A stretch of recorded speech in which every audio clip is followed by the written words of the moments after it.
about Carmelo Anthony? And their recruiting process with Carmelo Anthony coming in too. Carmelo actually committed to Syracuse as a junior. Came to us in the summer prior to his senior year, so he went to summer school. Carmelo had to come to summer school to make sure he couldn't make it in just his senior year. We told him, you must come to summer school, repeat a couple classes.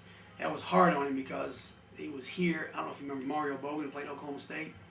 Mario was the only other player here, so he's here with just he and Mario, and you're in a 5-week summer session, and there's 35 students on campus, and you're from Baltimore. He was in culture shock, and I lived on campus at the time, so he spent a lot of time at my house in the evenings.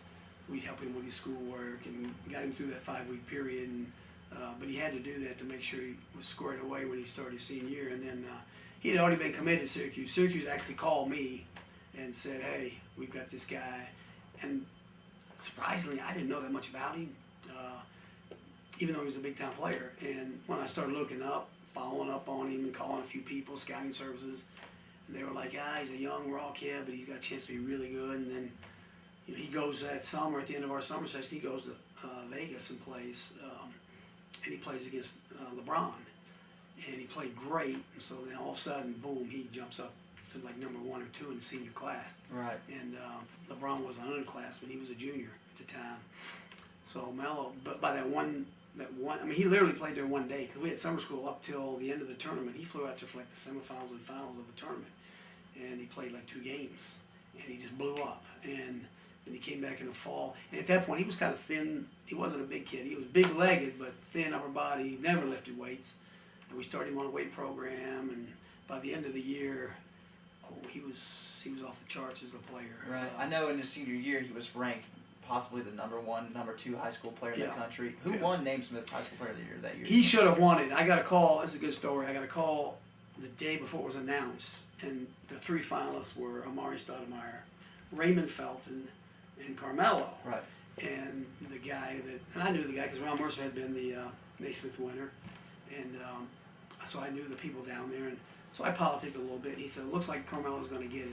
We just want to get your final opinion of him." I said, "Yeah." He goes, "It'll be announced tomorrow on USA Today. It's probably going to be a Melo. If it's not Melo, it'll be Stoudemire."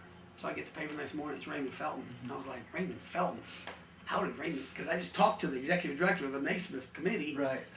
And Raymond was in third 5 hours before they announced it. And but I think there was some late politicking going on. I think Dean Smith made a phone call and some other people, and John Rose, who does the beach ball, I think he had called on Raymond's behalf, and Raymond got it. But I think it wouldn't have gone wrong if they picked Amari or Melo. Felton was a little bit of a stretch, and it ends up he's not quite the player those 2 guys are. Right. I thought Melo should have won it that year. Would you say he's the best player to come out of Oak Hill? Yeah. Maybe let's rephrase that. Let's say the best player while they were here at Oak Hill. Yeah, I think so. The other guys I always bring up because people say, well, they think I'm going to say Brandon Jennings or somebody else. But Ron Mercer was an unbelievable high school player, and Jerry Stackhouse and Melo. Those 3 guys I think were the best at the time they were here. Right. Now you got Rajon and other guys that are now going to be great players, and they're all stars.